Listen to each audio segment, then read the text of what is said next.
Good morning, Greyhounds, and welcome to CHTV's Morning Announcements. Here are today's top stories. In sports, Jack Edwards and Timmy Dixon will talk about Carmel getting ready to face off against the Wildcats from Lawrence North this Friday. Sophia Casati will give us a look into the aftermath of Hurricane Irma and what that means for the southern United States. And Reagan Markland will share with us what Carmel High School homecoming is really about. All on today's episode of CHTV Morning Announcements.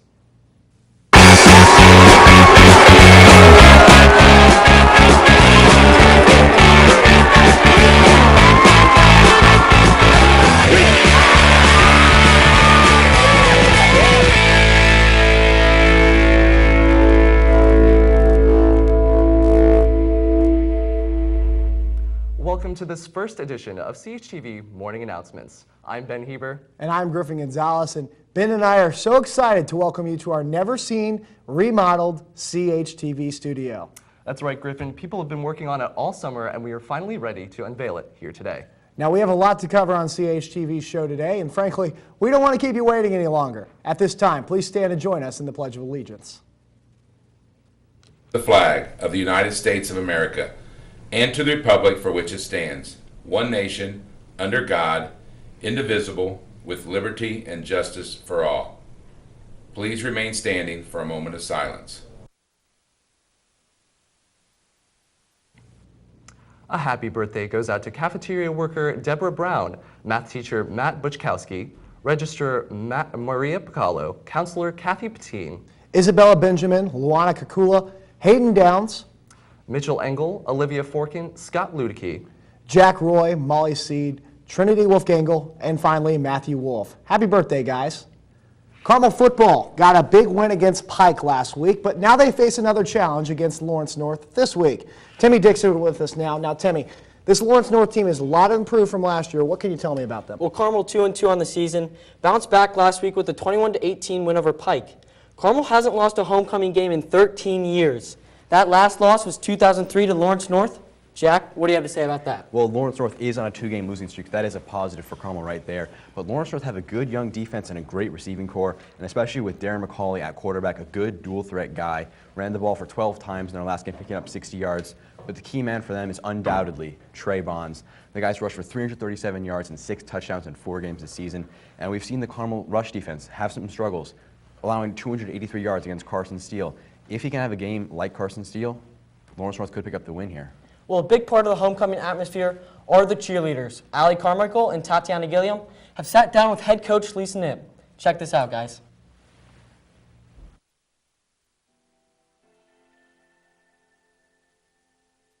My favorite part of CHS cheer is getting to spend time with my friends and do something that I love. I've become really close with all the girls that I've ever cheered with, especially Annika Anthony, Emily Sheeks, and McKenna Abbey came in their freshman year, and I was a sophomore. And today I consider them some of my best friends. Team relationship is very good, I think. We can all talk to each other, and we all encourage each other all the time when practices are hard and everything, so we all get along great. The team relationship is really tight and close, and we all just enjoy being together, and it's really fun to be around the girls.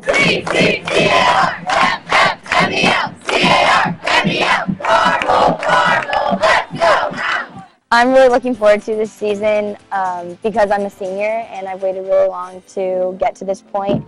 And I'm really excited to help lead the team and just live every moment to the fullest as my last year of high school starts. So this year, with the addition of a gentleman into our program, we are now in a new division, and we've never competed in that division. This is called the co-ed division. Our goals are obviously to win state and bring another state championship home to Carmel High School.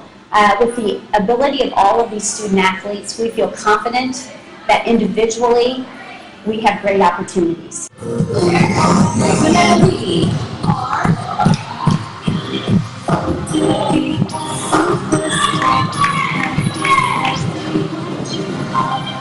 Definitely would love to win co-ed state, and if possible even go on and win nationals. Practices usually consist of warming up stunts, first of all, warming up tumbling, and then we start 4-out routines. On Wednesdays, we also run a mile at the beginning of the practice, and we do something called assessments. So after the mile, we do 10 tucks on addition to that.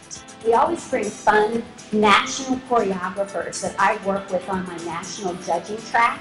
So we bring them in and bring their creativity, their newness that we don't see here in the Midwest. It's fun for me to bring in different elements, different creativity, different thoughts, different patterns of motion to Carmel High School that I see throughout the country. The competitions are one of the biggest things I'm looking forward to this season because I've never gotten to compete really doing anything, so I'm excited to start. When I'm competing, before we go on, it's really nerve-wracking. But once you get out there and the music starts, every fear that you ever had goes away. And you know that you're doing it for the person next to you, and you're doing it for your teammates, and you're doing it for someone that you love. So many people don't realize the athleticism and the work ethic that we demonstrate every day. We practice 3 mornings a week at 6 a.m. We practice in the evenings for 2.5 to 3 hours every day after school. So I just really would encourage everyone in the building to embrace the sport of cheerleading and celebrate the work, energy, effort, and talents that these young athletes are putting into their program.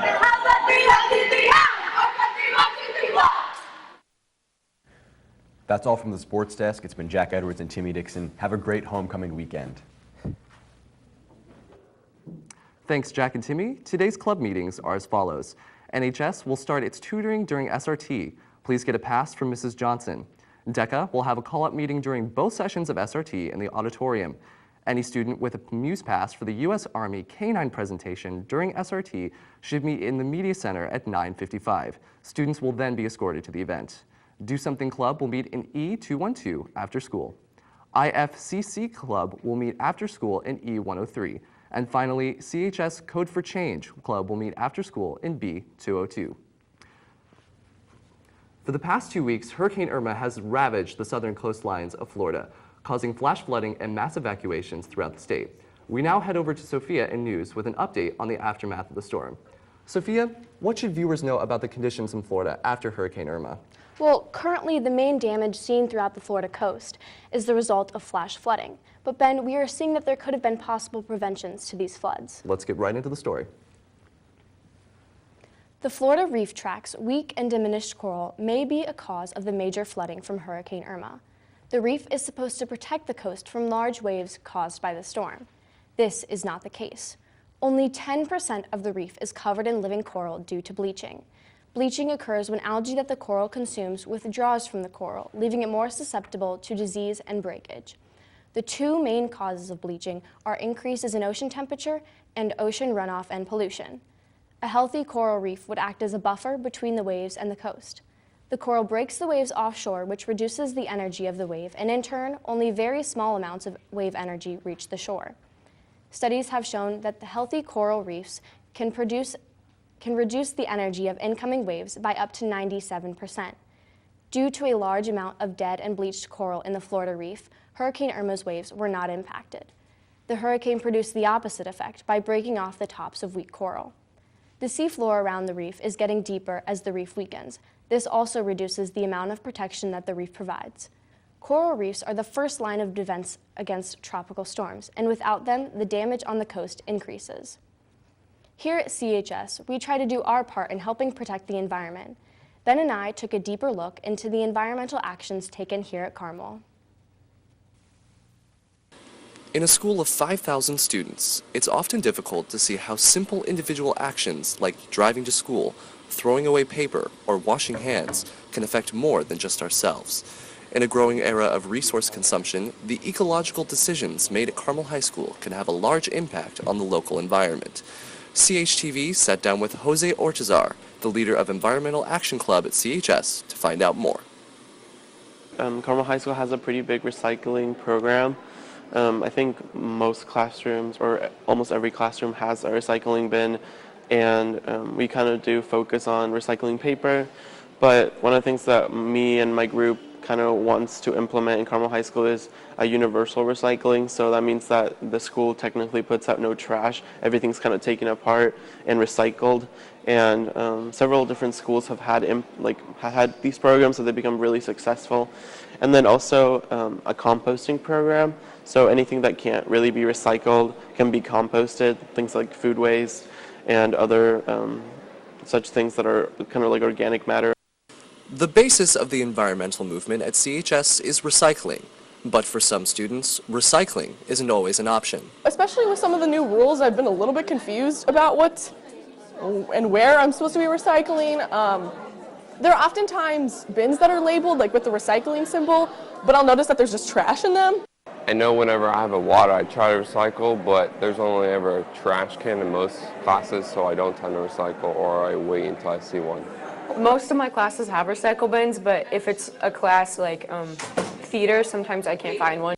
Despite the challenges of implementing environmental standards at CHS, Ortizar is hopeful for environmental change in the future. Obviously, there's going to be some hurdles that come along with having such a big school, and especially implementing policies that, might take a week to implement them in a school of like 100. It would probably take a little longer to implement those policies in a school of 5,000. However, I think if the administration and the student body really step up and learn either about the environmental impacts that their composting could have on the local environment, and also a community garden provides a lot of different benefits from, like a community feeling, or just learning about organic foods and, different types of benefits that a community garden could entail. For the morning announcements, this has been Ben Heber and Sophia Casati, CHTV News. From here at News, I'm Sophia Casati. Thanks for tuning in, Greyhounds. It's quite interesting to see how our actions can have impacts on the environment in a local and national sense. Thank you, Sophia. Here's what is scheduled for the rest of today, September 14th. Gaming Club will have a call-out meeting after school in H207.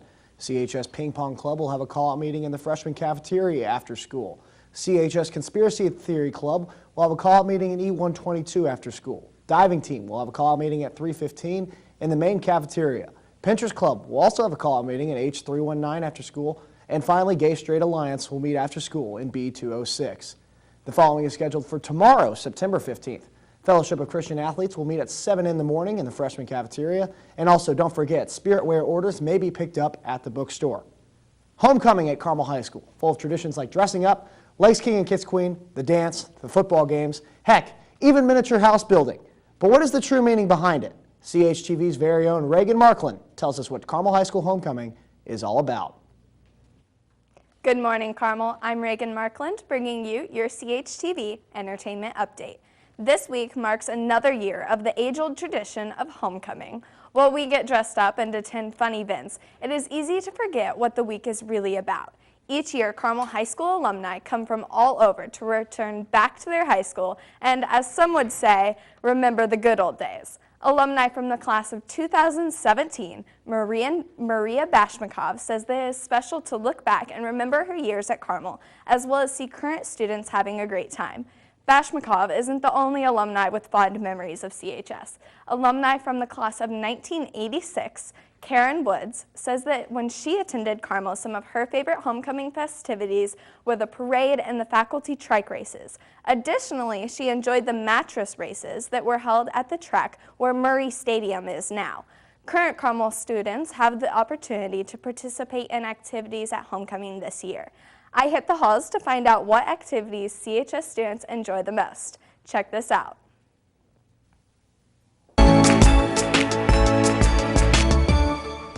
My favorite part about homecoming week is Green Day. I love seeing how hyped up everybody gets, and the energy is really high all week, and it's fun to see. Personally, I love the music that they play on the over the intercom. It just really gets me in the mood, and it really sets the tone for the different spirit days.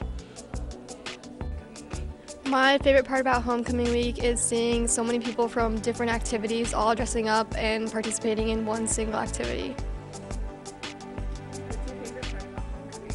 My favorite part about homecoming week is Spirit Week. I just love how everyone gets really into the costumes and seeing just the different ideas everyone has. I like the Spirit Week because everyone gets to do it, even if you don't go to homecoming.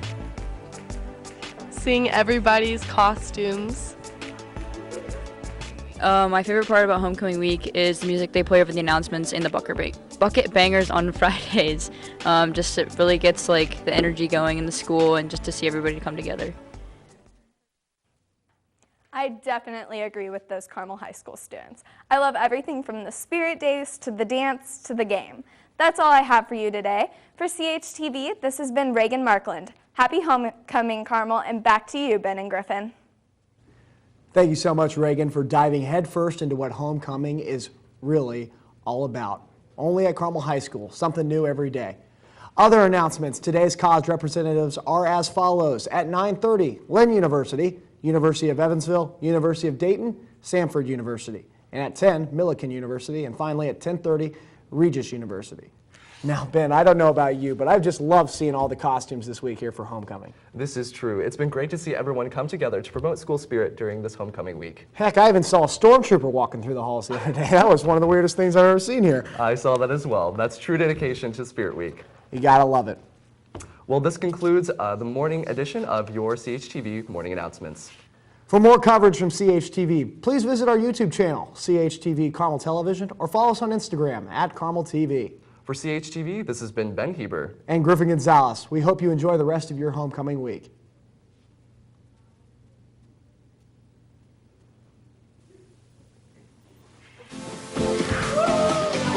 Woo!